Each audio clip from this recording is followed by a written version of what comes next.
Good morning everyone, or afternoon, or whatever time it is, at the time that you're watching this video. Am I going to be able to wear my glasses? I'm sat right by a window, so there's probably like a glare. Put them up there for now. Right. So today we have a very exciting video, or it's exciting for me, and it's another classics video. So basically I'm going to be telling you all the amazing classics that you can read during the autumn time, especially in October and Halloween.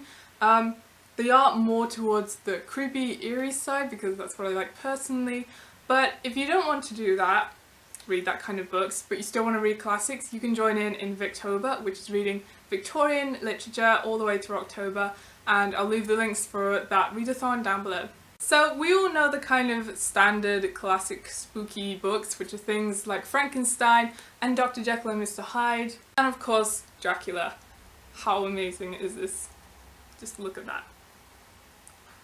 But I wanted to recommend some books that maybe don't come up so often, or they're still well known but not talked about as often as Dracula and Frankenstein and all of that. So the first author that I recommend is Shirley Jackson. Now she is one of the most famous creepy short story writers around. So this particular book is about a family who all died from arsenic poisoning apart from 3 members.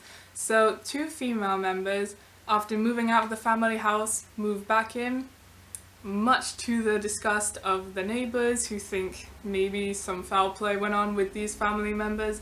And it's also about figuring out what happened and, who murdered their family, and will these 2 girls be murdered as well.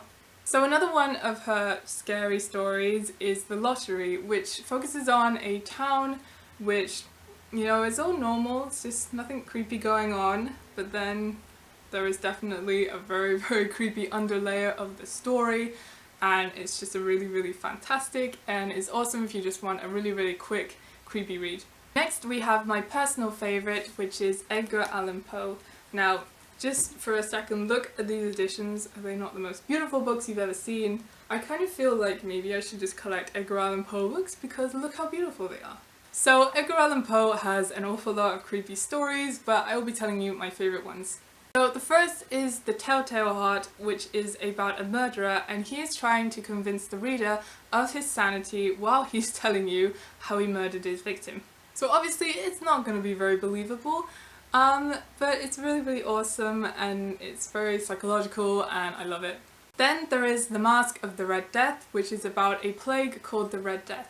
Now, aristocrats decide to have a ball and hide themselves away from the victims and try not to catch the plague. And however, one person, a very mysterious figure who's disguised as a plague victim, visits the ball and things start to go very, very wrong. So it's very creepy. I personally just love things about the plague. Like, I don't love the plague, but I find it really creepy and fascinating and all sorts of things like that. Then I also really, really love The Pit and the Pendulum, which is a story about a prisoner from the Spanish Inquisition.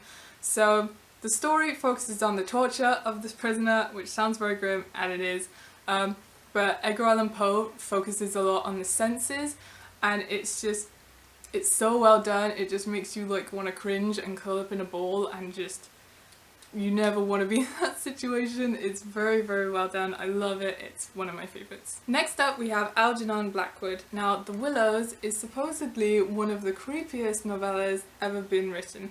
And people like H.P. Lovecraft have said that, and also my dad. And my dad is a very big horror fan, so I trust him to know what good horror is. So what's good about The Willows is the author really personifies nature and the surroundings, and particularly the willows, and it makes it so, so creepy. It's one of those stories where you don't know what's chasing you, and they're my favourite because I always find it more scary if you can't see the threat, because you don't know what to do, and it's really, really cool. And yeah, Algernon is just one of the best short story creepy writers around. Then we have another one of my favourites, and that is the almighty H.P. Lovecraft. So I think a lot of us know about the world of Cthulhu, but he does have some absolutely amazing horror stories that don't involve him. But also read the Cthulhu ones because they're awesome as well. So a few of my favourite creepy stories by him is one, The Rats in the Walls, which is about a man who goes into the family home that he inherits after they die, and things go very wrong after he starts hearing scratching noises in the walls, and he ends up discovering something really disturbing and grim, and it is really grim, but I love it so much. One of my other favourites is The Outsider, which is about a person who is living in this castle-like building, and it's always nighttime where he is, and he can't remember what happened to his parents or things from his past, and he ends up discovering something again that's actually really amazing, and I love how it ends. It's just really cool and kind of sad, but it's just, I love it so much. One of my all-time favourite short stories. If you can hear like a weird squeaking noise, my dog's asleep next to me and he's snoring, so that's what it is. You can also read The Reanimator, which is very close to Frankenstein, if that's your thing. It has its differences, but yeah, it's really close and it's really cool. I also really like The Picture in the House. It's about a man who stumbles on this abandoned house, which turns out to not actually be abandoned, and it has some very strange things going on. It's very creepy and it's very short as well, and it sort of gets to the point quickly, and it's good for that, you know. It's just a snappy, really creepy story, and I really like it. Then lastly, of course, I have to recommend the King of October, and that is Ray Bradbury. So I grew up on Ray Bradbury stories, particularly The Halloween Tree. It is my go-to Halloween story. I absolutely adore it. So The Halloween Tree, it tells you the history of Halloween and also how Halloween is celebrated in different cultures. It's really amazing. It has that childhood nostalgia that I love so much, and a lot of his books do. And it's just, I think it's absolutely perfect for Halloween and October and autumn. You can also read this book as well, Something Wicked This Way Comes. It is about a dark carnival where your wishes can be granted but at a very high price. I also really recommend The October Country, which is a book of short stories. There's a whole bunch of different things in it. It's very autumnal, there's some supernatural bits in it. Definitely has that childhood nostalgia. Like, I think if you like Stranger Things, you'll really like Ray Bradbury, because I kind of think that they're definitely meshing in together and things. And also, if you like Neil Gaiman, he's very inspired by Ray Bradbury and also Shirley Jackson and H.P. Lovecraft. So if you're a Neil Gaiman fan, as I suspect a lot of people watching me are, you will love these books, I imagine. Then lastly, I thought I would slip this in because it's kind of relevant, and that is Pride and Prejudice and Zombies. So Pride and Prejudice and Zombies is exactly what it sounds like.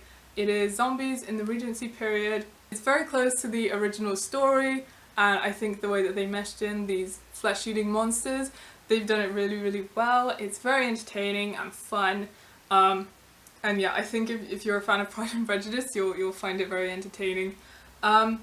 So yeah, it's just a really good zombie book, and it's creepy to think about what would happen if a zombie apocalypse did happen in a time where we didn't really have that much defense, aka this time period. Because they're hard enough to fight in modern times, but in this period, there's nothing you can do. It's really creepy. So that is all the classic books that I'm going to be sharing for this video. I hope you enjoyed. I had a lot of fun picking them out. I'm passionate about creepy stories, and I think that a lot of classic authors have done some of the best in all of historical fiction. Fictional history. That's the one. No! That's not the one! In all of the history of fiction. So yeah, I really hope you enjoyed this video. If you have any recommendations for classics to read in October, then leave them down below. And like I said, if you want to be a part of Victober, you can pick any Victorian novel you want. It doesn't have to be scary at all. And so yeah, I'll link all that stuff down below, and I'll see you guys in my next video. Bye guys!